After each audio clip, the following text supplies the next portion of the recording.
بسم اللہ الرحمن الرحیم وبہ نستعین وہو خیر ناصر ومعین وصلی اللہ علی سیدنا و نبینا محمد وآلہ الطاہرین۔ ہماری بحث جو ہے وہ سورہ فاتحہ کی دوسری آیت الحمدللہ رب العالمین کے متعلق ہے۔ الحمدللہ کے اوپر کچھ عرائض پیش کی۔ آج کلمہ رب کے متعلق مزید وضاحت عرض کی جائے گی۔ کلمہ رب اصل میں مالک کے معنی میں ہے۔ کوئی کسی چیز کا مالک ہو تو اس کو رب کہا جاتا ہے، اور اصطلاح میں جو کسی کی تربیت کرنے والا ہو تو اس کو بھی رب کہا جاتا ہے۔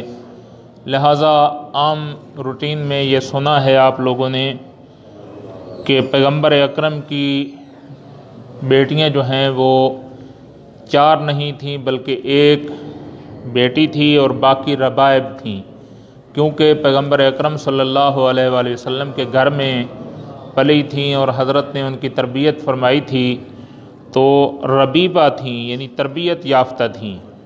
اسی رب کے معنی میں یہ ربیبہ بھی ہے۔ لہٰذا ایسی بیٹی کہ جو مثلاً کسی اور شوہر سے ہو اور وہ عورت کسی نئے آدمی سے عقد کر لے اور شادی کر لے، تو وہ بیٹی اپنے اس جو نئے گھر میں آئی ہے، اس ہونے والے نئے شوہر جو اس کی ماں کا نئے شوہر ہے اس کے اوپر حرام ہوتی ہے اور اس کی محرم ہوتی ہے، تو اس کو ربیبہ کہا جاتا ہے۔ ایک فرق ہے، اور وہ یہ ہے کہ کلمہ اگر مطلقاً استعمال ہو تو فقط وحدہ لا شریک خداوند متعال کے لیے استعمال ہوتا ہے۔ مثلاً جب بھی کہا جائے رب صلی علی محمد وآل محمد، تو اس سے مراد اللہ تعالیٰ ہے، اے میرے اللہ درود بھیج محمد وآل محمد علیہ الصلاۃ والسلام پر۔ لیکن اگر اضافت کے ساتھ استعمال ہو تو پھر یہ غیر خدا کے لیے بھی استعمال ہو سکتا ہے۔ مثلاً کہا جاتا ہے رب الدار، گھر کا مالک، رب السفینہ، کشتی کا مالک۔ اسی لیے جب ابرہہ نے مکہ کے اوپر حملہ کیا تھا تو حضرت عبد المطلب نے کہ اس نے اونٹ بھی جو ہے نا وہ اپنے قبضے میں لے لیے تھے، اور اونٹ چھڑانے کے لیے حضرت عبد المطلب جب تشریف لے گئے تو کہا کہ مطالبہ کیا کہ آپ مجھے میرے اونٹ واپس کر دیں، تو اس نے کہا کہ میں تو آیا ہوں کعبہ کے اوپر حملہ کرنے کے لیے، اور آپ سردار مکہ ہیں اور متولی کعبہ ہیں، آپ نے کعبے کے متعلق کوئی گفتگو نہیں کی اور اپنے اونٹوں کے متعلق بات کر رہے ہیں۔ تو حضرت نے یہی فرمایا تھا انا رب الابل وللبیت رب آخر، میں اونٹوں کا مالک ہوں اور گھر کا مالک کوئی اور ہے۔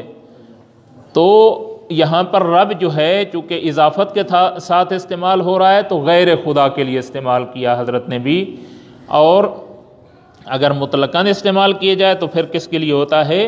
فقط اور فقط وحدہ لا شریک خداوند متعال کے لیے استعمال ہوتا ہے۔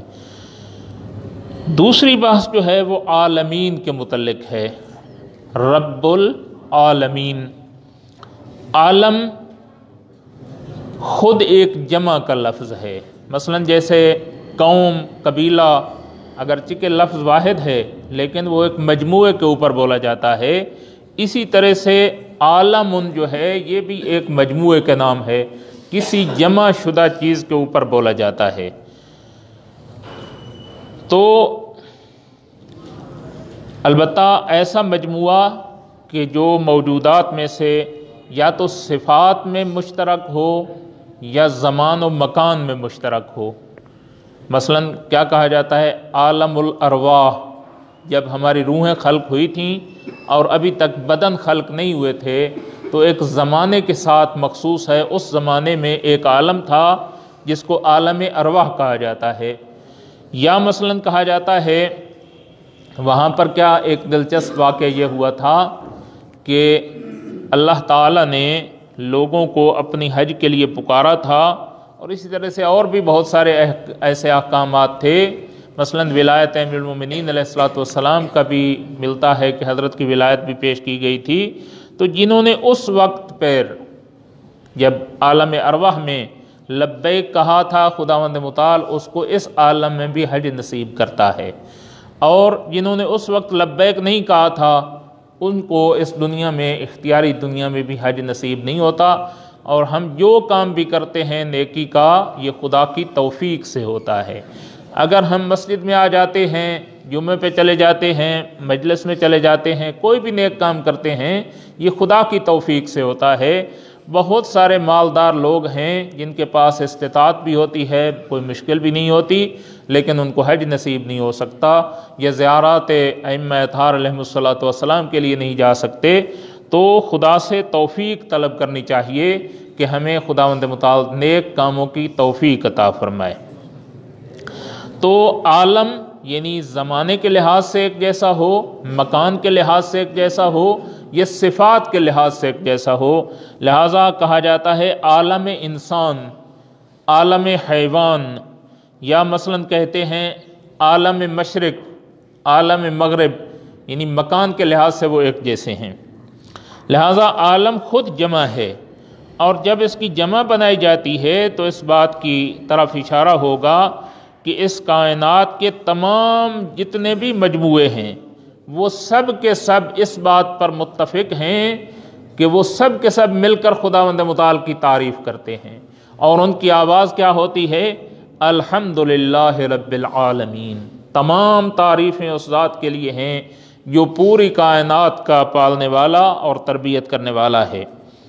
کیونکہ طلاب کی مجلس ہے، علماء بھی موجود ہیں، تو ایک نقطہ ادبی یہاں پر بیان کرنا چاہتا ہوں کہ عالمین جب یہ اور نون کے ساتھ جمع بنائی جاتی ہے تو یہ اور نون کے ساتھ جو جمع ہوتی ہے وہ ذوی العقول کے لیے ہوتی ہے، یعنی صاحبان عقل کے لیے ہوتی ہے۔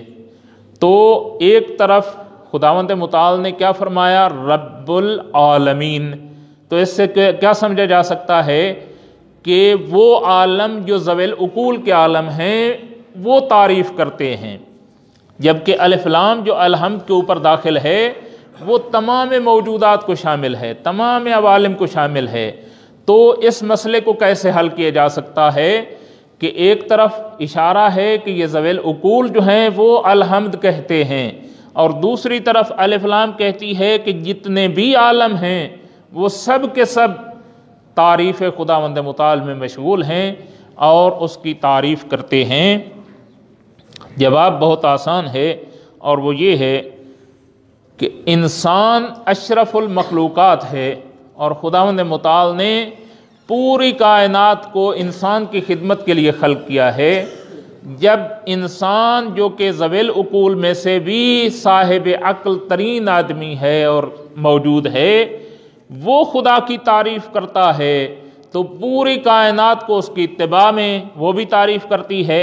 لہٰذا یسبح للہ ما فی السماوات و ما فی الارض، زمین و آسمان میں جو کچھ بھی ہے وہ سارے کی ساری موجودات خداوند متعال کی تعریف کرتی ہے۔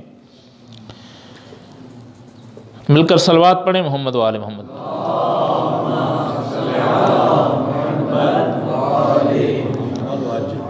یہ لفظ رب کا تھوڑا سا دنیاوی لحاظ سے اگر مطالعہ کیا جائے ادیان عالم میں تو اس کے متعلق بہت عجیب عجیب باتیں سامنے آتی ہیں۔ ایک تو یہ پتہ چلتا ہے کہ لوگ توحید سے منحرف رہے ہیں اور شرک کی آلودگی میں گرے رہے ہیں، اور اس جہاں میں مختلف قسم کے رب کے قائل ہوتے رہے ہیں۔ مثلاً آج کل بھی ہندوستان میں ایسے ایسے مذاہب موجود ہیں کہ جو ہر ایک قسم کے لیے الگ رب کے قائل ہیں۔ مثلاً بارش برسانے کے لیے ایک رب ہے ان کا، اسی طرح سے رزق و روزی دینے کے لیے الگ رب ہے، فصلیں اگانے کے لیے الگ رب ہے، گرمی کا الگ رب ہے، سردی کا الگ رب ہے۔ تو یہ تمام جو رب ہیں اور لوگ ان کو رب مانتے ہیں، تو گویا کہ ہر نوع کا ایک رب ہو گیا، اور ایک ان سے بڑا رب مانتے ہیں جس کو وہ رب الارباب کہتے ہیں۔ لہٰذا یہ عقیدہ رہا ہے اور آج کل بھی ہے اور ایسی بات نہیں ہے کہ وہ سب بے وقوف لوگ ہیں، پڑھے لکھے لوگ ہیں، کوئی پروفیسر ہے، کوئی ڈاکٹر ہے، کوئی پی ایچ ڈی ہے، کوئی، تو سارے کے سارے اس بات کے اوپر لگے ہوئے ہیں، تو اس کا مطلب یہ ہے کہ کچھ نہ کچھ ماحول کا بھی اثر ہوتا ہے۔ تو ہم اگر شیعہ ہیں اور شیعہ گھرانوں سے شیعہ بن کے آ گئے ہیں یہاں پر، تو ہمارا کوئی کمال نہیں ہے۔ کمال تو اس وقت ہے کہ جب ہم تمام مذاہب کو باطل ثابت کریں اور اس کے بعد ہم کہیں کہ مذہب حق کا جو ہے وہ اثنا عشریہ خیر البریہ، وہ ہے کہ جو محبان اہل بیت علیہم الصلاۃ کا مذہب ہے، تب ہمارا کمال ہوگا۔ لہٰذا ہمارے پاس ایسی ادلہ موجود ہونی چاہیے کہ جو دیگر مذاہب کو باطل کریں اور پھر اپنے مذہب کو حق ثابت کر کے اس کے اوپر پکا و کاربند رہیں۔ ماشاءاللہ جی ہاں، قبلہ صاحب نے بہت بہترین نقطے کی طرف توجہ دلائی ہے کہ آج کل کی بے وقوف دنیا ایسی جہالت کے اوپر چھا چکی ہے ہماری تشیع کے اوپر کہ مولا علی کو رب کہتے ہیں۔ مولا علی رب نہیں ہو سکتے۔ کیوں نہیں ہو سکتے؟ اس لیے کہ مولا علی ممکنات میں سے ہیں، اور جو رب ہوتا ہے وہ واجب الوجود ہوتا ہے، جو پوری کائنات کا نظام چلانے والا ہے، وہ رب ہوتا ہے۔ وہ کہتے ہیں جی مولا علی بھی تو پوری نظام کائنات کو چلا رہا ہے۔ تو یہ ایسی باتیں ہیں کہ جن کے اوپر کوئی دلیل موجود نہیں ہے، لا یعنی باتیں ہیں۔ رب ہے تو فقط خداوند متعال ہے۔ میں تھوڑا سا تاریخچہ بیان کرنے کے بعد آپ کی خدمت میں یہی عرض کروں گا کہ رب کون ہو سکتا ہے، وہ انشاءاللہ آئندہ بیان کرتے ہیں۔ لہٰذا ایسے ایسے نظریات موجود رہے کہ چھوٹی چھوٹی چیزوں کے لیے بھی وہ اپنے علیحدہ رب کے قائل ہوئے۔ مثلاً وہ کہتے تھے تجارت کرنے کے لیے ایک رب ہے، بنایا ہوا تھا، باقاعدہ بت بنایا ہوا تھا جو تجارت کا رب تھا۔ دکان پر جاتے تھے تو ایک بت وہاں پر رکھ دیتے تھے۔ جنگ کے لیے علیحدہ ایک رب تھا۔ اسی طرح سے شکار کرنے جاتے تھے تو اس کے لیے الگ رب تھا۔ اگر کوئی کشاورزی کسان جو ہیں وہ ہل چلانے جاتے تھے تو وہ اپنا بت اپنے ساتھ لے جاتے تھے اور اس کو اپنا رب مانتے تھے۔ یہی وجہ تھی کہ جنگ میں جب گئے اور جنگ بدر واقع ہوئی تو انہوں نے نعرہ لگایا مشرکین نے، لَنَا الْعُزَّى وَلَا عُزَّى لَكُمْ، کہ ہمارے لیے تو عزا بت موجود ہے جو جنگ میں ہمیں فتح دے گا، اور تمہارا عزا تو نہیں ہے جو تمہیں فتح دے۔ تو دوسری طرف سے حضرت امیر المومنین علیہ السلام نے نعرہ بلند فرمایا، اللہ مولانا ولا مولا لکم، ہمارا مولا جو ہے وہ اللہ ہے اور تمہارا اس جیسا کوئی مولا موجود نہیں ہے۔ تو وہ توحید کا پرچم جو جنگ بدر میں امیر المومنین نے بلند کیا تھا، اس کا بدلہ میدان غدیر میں خود خداوند متعال نے مولا کو عطا فرمایا کہ اگر پہلی توحید کا مولا تو نے مجھے کہا ہے تو میں بھی تجھے مولا منوا کر اس دنیا سے بھیجوں گا، اور مولا جو ہے وہ آپ ہی ہوں گے یا علی۔ لہذا پرانی تہذیب جو ہے وہ یونان میں موجود تھی، اور ثقافت، بہت پرانی ثقافت جو ہے یونانیوں کی ہے۔ اس کے متعلق کہتے ہیں کہ ان کے 12 بڑے بڑے رب تھے جنہیں وہ رب النو کہتے تھے۔ نو تو آپ طالب علم تو سمجھتے ہیں، یعنی ایک قسم کے اوپر جو صادق آنے والا ہو۔ مثلا انسانوں کا رب، پھر انسانوں کے اندر جو ہے ڈاکٹروں کا، پھر وکیلوں کا رب، پھر ججوں کا رب، تو الگ الگ ایک قسم کے جو ہیں انہوں نے اپنے رب بنائے ہوئے تھے۔ کل کتنے تھے؟ 12 قسم کے رب تھے۔ اور ایک ملک ہے جس کو آشور کہتے تھے، اس کا پائے تخت کلدہ یا کلدہ ہے۔ وہاں پر جو ہیں یہ رب بہت زیادہ تعداد میں موجود تھے، اور وہاں پر جو رب موجود تھے، پانی کا الگ رب تھا، اس کو بھی رب النو کہتے تھے۔ چاند کا الگ رب تھا، سورج کا الگ رب تھا، زہرہ کا الگ رب تھا، اور جو ان سب کا بڑا رب تھا اس کا نام تھا ماردوک۔ اس کو کیا کہتے تھے؟ رب الارباب۔ اور روم جس میں مختلف قسم کے رب موجود تھے، وہاں پر شرک کا بازار سب سے زیادہ گرم تھا، اور ان کے رب 2 قسم کے تھے۔ ایک وہ رب تھے کہ جو ہر قبیلے والوں نے اپنے لیے بنائے ہوئے تھے اور اس کی پرستش کرتے تھے، اور دوسرا وہ رب تھے کہ جو حکومتی سطح پر تھے، گورنمنٹ نے بنائے ہوئے تھے کہ مثلا وکیل آتے ہیں تو صبح سویرے اس رب کے سامنے اپنی راز و نیاز کریں اور پھر اپنے کام کو شروع کریں۔ کالج والے آتے ہیں تو وہ اپنا ایک یعنی ہر سسٹم کا ایک الگ رب تھا جس کو حکومت نے بنا کر رکھا تھا، اور وہ بتوں کے سامنے جھکتے تھے، اور ان کی لہٰذا وہ پھر پوسٹ کے لحاظ سے بھی مختلف ہوتے تھے وہ رب۔ کوئی بڑی پوسٹ کا رب ہوتا تھا، کوئی چھوٹی پوسٹ کا ہوتا تھا، کوئی چپڑاسیوں کا رب تھا، کوئی پروفیسروں کا رب تھا، یعنی ہر لحاظ سے دیکھیں یہ انسانی عقل اتنی پست ہو چکی تھی کہ وہ خود بناتے تھے اور ان کے سامنے جھک کر پھر اپنا کام شروع کرتے تھے۔ لہذا ایک تاریخ نگار نے لکھا ہے کہ روم میں 30,000 رب موجود تھے، اتنی تعداد میں۔ خلاصہ تاریخ میں بشر بہت زیادہ انحراف کا شکار رہا ہے، اور زمانہ نزول قرآن میں بھی یہی مشکل موجود تھی۔ جب حضرت پیغمبر اکرم صلی اللہ علیہ وآلہ وسلم مبعوث برسالت ہوئے تو 360 بت تو کعبہ کے اندر موجود تھے، اور ان میں سے سب سے بڑا بت جو تھا وہ کعبہ کے اوپر نصب کیا گیا تھا، جس کو حبل کہتے تھے۔ اور فتح مکہ کے دن حضرت امیر المومنین علیہ السلام پیغمبر اکرم کے کندھوں پر سوار ہوئے اور جا کر اس کو توڑ کر نیچے پھینکا، اور حضرت ارشاد فرماتے ہیں کہ اس وقت میں اتنا بلند ہو گیا تھا کہ اگر میں چاہتا تو آسمان کو چھو سکتا تھا۔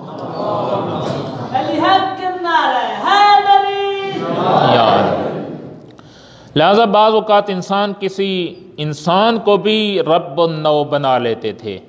تو اس کے متعلق قرآن کے ارشاد فرماتا ہے اتخذوا احبارہم ورہبانہم اربابا من دون اللہ، یہودیوں نے اپنے علماء اور اپنے راہبوں کو جو کہ عبادت گزار تھے ان کو اپنا رب بنایا ہوا تھا۔ جیسے آج کل 2 تعبیریں پیش کی جا سکتی ہیں اگرچہ کہ سخت ہیں، ایک پیر قسم کے لوگ جن کے سامنے لوگ جھکتے ہیں، اور دوسرے مولوی جو کہ دین چھوڑ کر مولوی بنے ہوئے ہوں۔ اگر دین کے ساتھ علماء ہوں تو وہ تو واجب القدر ہیں اور ان کا احترام بھی ضروری ہے، لیکن اگر دین بے عمل مولوی اور عالم ہوں تو وہ بھی اسی کا مصداق ہو سکتے ہیں۔ اتخذوا احبارہم ورہبانہم من دون اللہ، رہبانہم اربابا من دون اللہ، اللہ کے علاوہ ان کو انہوں نے رب بنایا ہوا تھا۔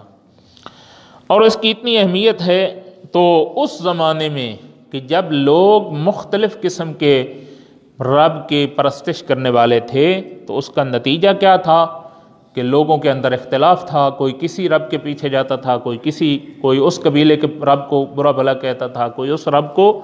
تو اس زمانے میں انبیاء الہی علیہ السلام نے ڈٹ کر اس کا مقابلہ کیا، توحید کا پرچم بلند فرمایا، اور اس توحید کو اتنی اہمیت دی کہ قرآن کی پہلی آیت بسم اللہ الرحمن الرحیم کے فوراً بعد جو آیت نازل ہوئی وہ یہی تھی کہ الحمد ہے تو اس ذات کی ہے جو رب العالمین ہے۔ یہ چھوٹے موٹے رب کی کوئی اہمیت اور حیثیت نہیں ہے۔ لہٰذا اس طریقہ سے قرآن نے تمام قسم کے رب النو کو وادی عدم میں روانہ کر دیا اور توحید کے پرچم کو بلند کر دیا، اور مسلمانوں کو حکم دیا کہ اپنی پنجگانہ نمازوں میں کم از کم 10 مرتبہ اس کا اقرار کریں، یعنی ہر رکعت میں 1 مرتبہ، پہلی 2 رکعتوں میں انسان کے اوپر لازم ہے کہ وہ سورہ فاتحۃ الکتاب کی تلاوت کرے، اور اس کے بغیر نماز ممکن نہیں، تو کم از کم 10 مرتبہ تو پڑھنا جو ہے وہ ضروری ہے۔ تو اس کا مطلب یہ ہے کہ انسان کو توحید بار بار یاد دلائی جا رہی ہے، 10 مرتبہ آپ کو وحدہ لا شریک یاد دلایا جا رہا ہے، تو اتنی عظمت ہے توحید کی، لہٰذا اس کے پیچھے جانا چاہیے تو تاکہ توحید یاد رہے اور انحراف کا شکار نہ ہو۔ لہٰذا رب فقط مالک نہیں بلکہ ایسا مالک ہے جو تربیت کرنے والا بھی ہے۔ فقط مالک نہیں ہونا چاہیے، مالک تو وہ ہے اور ساتھ ساتھ وہ تربیت بھی کرتا ہے۔ تو اگر وہ زندہ موجودات کو دقت سے دیکھا جائے یا ایسے موجودات میں دقت کی جائے جو زندگی نہیں رکھتے، تو ہر ایک چیز میں تربیت کا پہلو نظر آتا ہے۔ انسانوں میں دیکھیں تو وہ بھی تربیت کے مراحل طے کرتے ہیں، اور اگر انسان تربیت کا پہلو طے نہ کرے تو پھر اس کا کیا ہوتا ہے؟ قرآن اس کو کیا کہتا ہے؟ اولئک کالانعام بل ہم اضل، وہ حیوانات ہیں بلکہ حیوانات سے بھی بدتر ہیں، اور انسان وہ ہے کہ جس کا پہلا دن دوسرا دن جو ہے وہ پہلے سے بہتر ہو۔ ہمیشہ انسان ترقی کی طرف گامزن رہے، اور اسی کے پیچھے ائمہ اطہار علیہم السلام بھی چلتے رہے، انبیاء علیہم السلام بھی چلتے رہے، اور پیغمبر رحمت صلی اللہ علیہ وآلہ وسلم جو وجہ تخلیق کائنات ہیں ہمیشہ یہی کوشش کرتے رہے کہ میں خدا کے قرب حاصل کر سکوں، اور اس قرب کے لیے اپنی زندگی میں ترقی کی طرف گامزن رہے۔ مثلاً اگر ہماری زندگی میں اب ایک رب کا ایک چھوٹا سا نمونہ ہم اپنی زندگی میں دیکھتے ہیں کہ اگر ہم دیکھتے ہیں کہ ہماری زندگی میں کوئی حادثہ پیش آ جاتا ہے، خدا نخواستہ کوئی ایسا ویسا حادثہ آ جاتا ہے، تو فوراً ایک منظم طریقے سے جسم اس کے دفاع کرتا ہے۔ کیا صورتحال ہوتی ہے؟ سب سے پہلے دل دھڑکنا شروع کرتا ہے، سانس میں تیزی آ جاتی ہے، اور جو ہی سانس میں تیزی آتی ہے تو آکسیجن جو ہے وہ انسان کے بدن میں کے تمام سیلز میں داخل ہو جاتی ہے، جو کہ انسان کی زندگی کے لیے آکسیجن کا ہونا بہت ضروری ہے، اور بدن کی تمام طاقتوں کو فوری طور پر آرڈر ملتا ہے کہ اس واقعہ کی طرف توجہ فرمائیں۔ فوراً اگر انسان سویا ہوا ہے، کوئی ایسا ویسا واقعہ ہوا، فوراً بیدار ہو جاتا ہے، حالانکہ نیند سے اتنا جلدی انسان بیدار نہیں ہوتا۔ تھکا ہوا ہو، فوراً تھکاوٹ ختم ہو جاتی ہے، اس وقت تھکاوٹ کا احساس ہی نہیں ہوتا۔ اگر مثلاً کوئی آنکھ میں کوئی چیز چبھ رہی ہے، فوراً ہاتھ کو حکم ملے گا کہ آپ اس کو دور کریں۔ تو ایک چھوٹا سا عالم جس کو حضرت امیر المومنین علیہ السلام کیا فرماتے ہیں، اتزعم انک جرم صغیر وفیک انت والعالم الاکبر، تو کیا گمان کرتا ہے کہ تو چھوٹا سا ایک وجود ہے، تیرا ایک چھوٹا سا وجود ہے، حالانکہ تیرے اندر بہت بڑے بڑے عوالم جو ہیں وہ چھپے ہوئے ہیں، اور بہت بڑا ایک دنیا ہے جو اس انسانی جسم کے اندر موجود ہے۔ لہٰذا اعضاء فوراً حرکت میں آ جاتے ہیں، اور نیند اڑ جاتی ہے، تھکاوٹ ختم ہو جاتی ہے۔ اگر بھوک ہو، پیاس ہو تو اس کا احساس ختم ہو جاتا ہے، فوراً اس وقت جس چیز کی ضرورت ہوتی ہے وہ کیا ہے، وہ اس حادثے کی طرف توجہ کرنا ہوتی ہے، اور وہ احساس ختم ہو جاتا ہے۔ وہ کون ہے جس نے اس قسم کی منظم زندگی کو جوڑا ہے؟ وہی ہے کہ جس کو رب العالمین کہا جاتا ہے۔ تو کیا یہ وہی رب نہیں جس نے اس طرح سے بدن کو تربیت کیا ہے، اور قرآن مجید میں اس قسم کے نمونوں سے آیات جو ہیں وہ پر ہیں، جن کو انشاءاللہ اپنے اپنے مقام پر بیان کیا جائے گا۔ وصلی اللہ علی سیدنا و نبینا محمد و آلہ الطاہرین۔ اللہم صلی علی محمد و آل محمد۔